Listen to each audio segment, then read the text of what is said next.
A análise é dele, jornalista Cláudio Teran. Na tela, vai. Entendendo a notícia, com Cláudio Teran.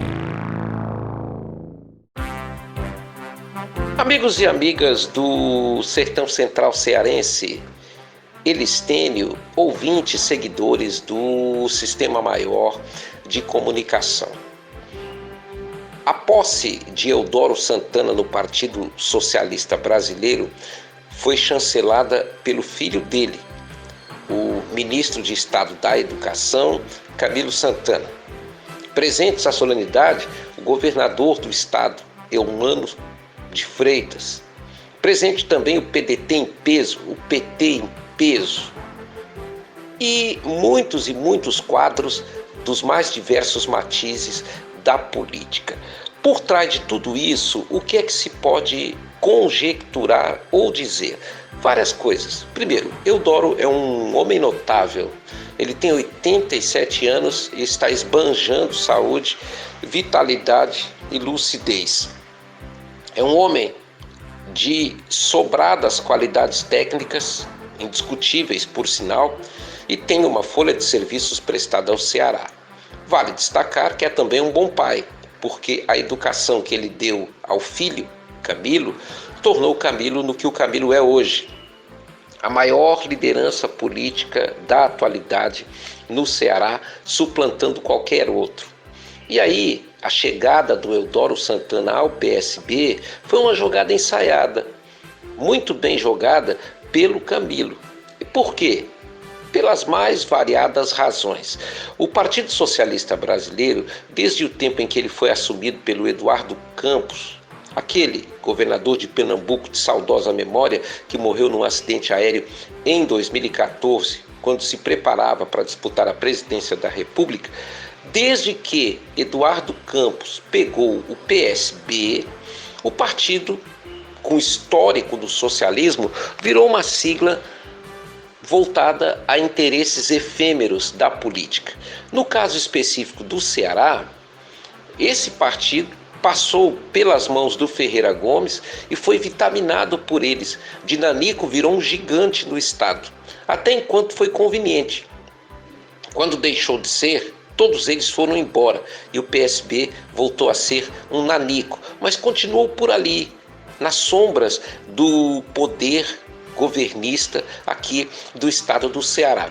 E nas indas e vindas políticas, o partido agora foi lembrado para ser vitaminado novamente, e é até curioso que tem alguns jornais do dia que botaram assim: PSB, Partido Socialista Brasileiro, ganha peso. Pois é, ganha peso mesmo, né? Porque está entrando muita gente. O Eudoro, que é um peso pesado, e também 9 prefeitos, entre eles o de Caucaia, Vitor Valim. Caucaia, o segundo mais importante município do Ceará em nível eleitoral, porque é o único que pode ter a previsão de um segundo turno nas eleições. A partir daí e a partir dessa premissa, o que mais a gente pode dizer? Bom, o plano do Camilo, com a chancela de boa parte do PT, provavelmente a maioria do partido, é de que Evandro Leitão faça frente ao doutor Sarto nas eleições do ano que vem em Fortaleza. Camilo hoje é a liderança mais forte do PT, mas ele sabe que essa decisão de trazer, por exemplo, o Evandro do PDT para o PT não pode ser tomada sozinha. É evidente que essa jogada ensaiada passou pelo senador Cid Gomes, que um dia antes da convenção do PSB que chancelou Eudoro, Cid anunciou que uma carta de anuência do diretório regional estava liberada para o Evandro sair do partido caso fosse do interesse dele. O que significa que Cid e Camilo continuam afinados, ou seja, eles não brigam. A partir daí vem o segundo ponto a ser resolvido: como trazer Evandro para o PT e levar o PT a lançar um novato na sigla como candidato em detrimento de outros. Quem está gritando? A de sempre, Luiziane Lins, que é contra isso e quer que o nome dela seja chancelado como candidata. Só que Luiziane também não é mais aquela. A Luiziane antiga é a que diz que o povo de Fortaleza clama pela volta dela. Claro que não, né? Sabemos que não. Essa mesma desculpa Luiziane Lins usou para ser candidata em 2020 e em 2016 e perdeu. E perdeu feio, diga-se de passagem. A partir dessa e de outras premissas, vale a pena analisar que Luiziane também não é mais aquela. Por quê? Porque ela está jogando o jogo político, está participando de discussões, está indo para os eventos, está circulando bastante, está conversando com muita gente. E a dúvida é, basta que Camilo queira e que a maioria do PT regional cearense queira para que o Evandro mude para lá? Não, exatamente. É preciso que o Lula chancele. É preciso que o Lula diga sim. E o Lula, é bom lembrar, chancelou as 5 candidaturas de Luiziane a prefeita de Fortaleza. 2 delas em que ela foi vencedora. Na primeira, quando foi uma azarona, em 2003, e depois, quando ela conseguiu se reeleger, diga-se de passagem, vencendo aquela eleição em primeiro turno. Por tudo isso é que o PSB surge no horizonte e surge no espectro político. Se não der certo Evandro no PT, é bem provável que ele seja lançado pelo Partido Socialista Brasileiro. Foi chamado, inclusive, de prefeito pelo Eudoro Santana, em mais uma jogada ensaiada. Luiziane Lins tem que ficar atenta para esses movimentos. Por quê? Porque em 2016, quando Luiziane Lins perdeu, ela criticou o partido e criticou Camilo por não tê-la ajudado na disputa em Fortaleza. Em 2020, a história se repetiu. Ninguém queria Luiziane, quer dizer, uma boa parte do PT, a maioria provavelmente, não queria Luiziane, mas ela conseguiu ser candidata com a chancela do Lula. E aí saiu depois derrotado e acusando, entre outros, o próprio Camilo, que hoje está muito mais forte do que antes, de não tê-la ajudado. E não ajudou mesmo, porque no final Camilo queria a eleição do PDT. Foi assim quando ele apoiou Roberto Cláudio, foi assim quando ele apoiou Sarto Nogueira. Tudo isso está jogado no jogo e na mesa dos trabalhos da política. E o PSB, por quanto tempo vai continuar ganhando peso?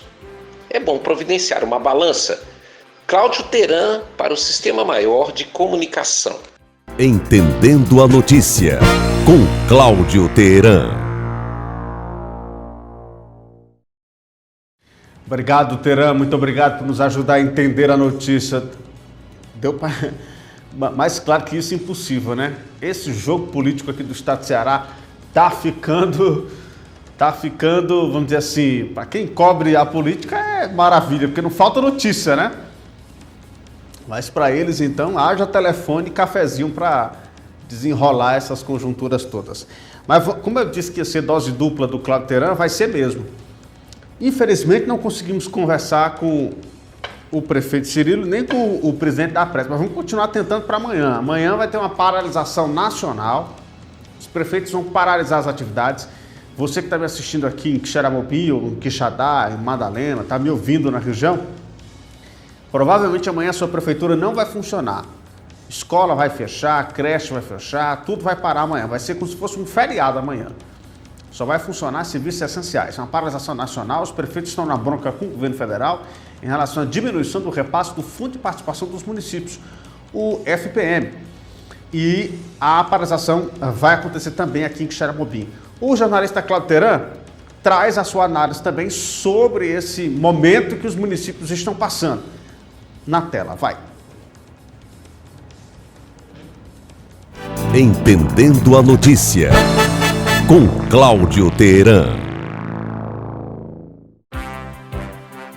Amigos e amigas do Sertão Central Cearense, Elistênio, ouvintes, seguidores do Sistema Maior de Comunicação. Os governadores estão em Brasília, quase todos, porque alguns decidiram não ir, como o bolsonarista Romeu Zema, aquele que foi perder tempo em Minas Gerais para dar título de cidadão ao Bolsonaro, o Bolsonaro das joias e do golpismo. Mas essa nem é a pauta deste comentário. A pauta é reforma tributária, porque o presidente do Senado, Rodrigo Pacheco, decidiu fazer aquilo que é fundamental para que uma reforma ande dentro do Congresso Nacional: ouvir os entes federados. O governador do Ceará, Eumano de Freitas, está lá para participar. Aliás, pela manhã, hoje cedo, já havia confirmação de 18 governadores que vão participar, ou seja, dos 26, já havia 18 que haviam confirmado. E o que acontece? Para sair uma reforma tributária não é fácil, então é preciso conversar. Curiosamente, na noite anterior, nós tivemos mais uma solenidade dos melhores prefeitos do Ceará. Festa.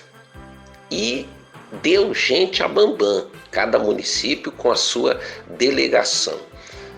Os prefeitos estão no limiar de fazer o que eles estão chamando de greve, uma paralisação devido à redução do FPM. E aí, o que nós temos? Os prefeitos se queixam e alguns são alarmistas. Eu mesmo entrevistei pelo menos 3 ou 4 prefeitos nas últimas semanas e um deles chegou a me dizer: vai parar tudo.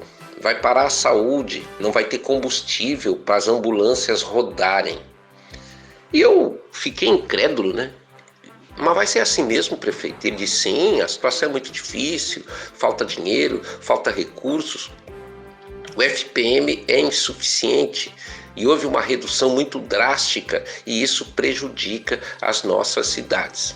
Olha, eu concordo com o prefeito de que a redução do FPM é ruim. Eu também concordo que o FPM não seja suficiente.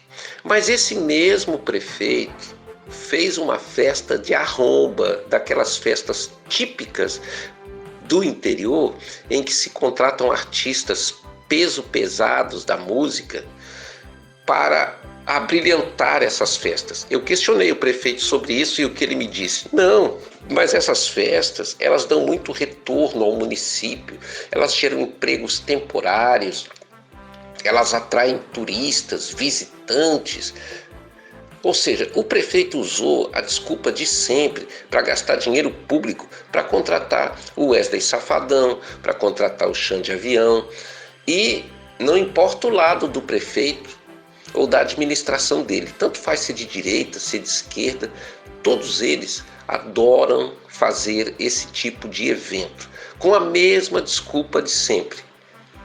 Os prefeitos não costumam ser transparentes em relação a essas contratações, mas eu digo aos senhores e às senhoras: Xande Avião e Wesley Safadão, para citar apenas 2, nada contra eles, mas nada pessoal principalmente, mas eles devem o enriquecimento deles aos contratos generosos firmados com prefeituras no Ceará e pelo país.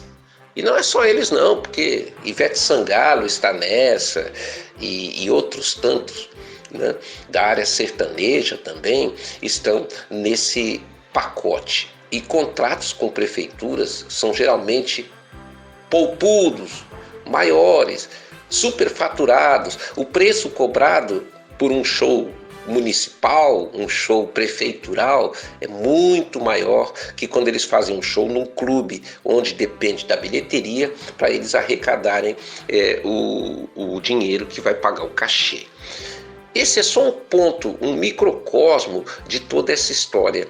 Qual é o compromisso mesmo dos prefeitos em relação à educação, em relação à saúde, em relação à cultura? Quais são as metas que as prefeituras cumprem? Porque o sistema de distribuição de dinheiro, tanto para estados quanto para os municípios, deveria ser baseado em metas. Ou seja, tem a meta mínima, a tabela, que todos têm que seguir. A gente sabe que isso já existe na educação e na saúde, mas, tipo assim, vai ganhar mais quem fez mais, né? É mais ou menos como aquelas empresas que têm política de cargos e salários, que quanto maior é a produção do trabalhador, mais ele ganha. No caso da administração pública, a gente não vê isso sendo claramente colocado para o pagador. E quem é o pagador? O pagador somos nós. O pagador é aquele que, por exemplo, condena que a prefeitura fique gastando dinheiro com festa, mas paga também, porque é dos nossos impostos que a administração paga essas farras. A gestão estadual, os governos estaduais, também tem muitas metas para cumprir. Tem muita coisa que a gente tem que cobrar dos governadores em geral, em relação ao desenvolvimento. Porque a gente fica observando o tempo que eles perdem, por exemplo, com o conchavo político, com ajeitar esse ou aquele para garantir o apoio político, para garantir espaço político, empregos para os políticos, para a família dos políticos. Isso também é uma praga nacional que nunca vai ter fim. Olha o Lula tendo que abrir espaço lá para o centrão dentro do governo, porque só assim eles vão votar a favor do governo quando o governo precisar no Congresso. Tudo isso que eu estou colocando não é para fugir do assunto não, é para voltar a ele, dizer que falta compromisso social no Brasil, falta compromisso com o desenvolvimento, falta compromisso para enxergar o mundo em que nós estamos inseridos. Será que algum prefeito compreende o que é inteligência artificial? Será que o Brasil está preparado para esse novo mundo de perspectivas e possibilidades que a inteligência artificial promete promover e já está promovendo? Será que os políticos que estão preocupados em abrir espaço para garantir que um suplente assuma em Brasília estão preocupados com isso? Pois é, fica como reflexão enquanto os governadores se reúnem lá em Brasília. O debate entre eles não vai ser fácil, porque uma coisa é o interesse de um governador do Nordeste, outra coisa é o interesse do governador do Rio Grande do Sul. Aliás, Eduardo Leite disse, o dinheiro tem que ser distribuído de acordo com a população. Onde tem mais gente, chega mais dinheiro. A regra é essa, por sinal, e desigual.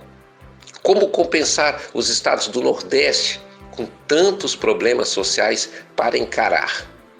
Pois é, eu só espero que a festa dos governadores não termine depois com o show do Xande de avião. Cláudio Teran, para o Sistema Maior de Comunicação. Entendendo a Notícia, com Cláudio Teran. Teran, 100% Cláudio Teran nos comentários. Cláudio Teran, você acompanha uma playlist exclusiva no repórterceará.com.br. Meus amigos, muito obrigado pela audiência, muito obrigado pela companhia. Amanhã, se Deus quiser, às 11 estaremos de volta para mais uma edição do nosso programa. Fiquem todos na santa paz de Deus. Vamos para frente, amanhã é um novo dia. Tchau, gente, até lá.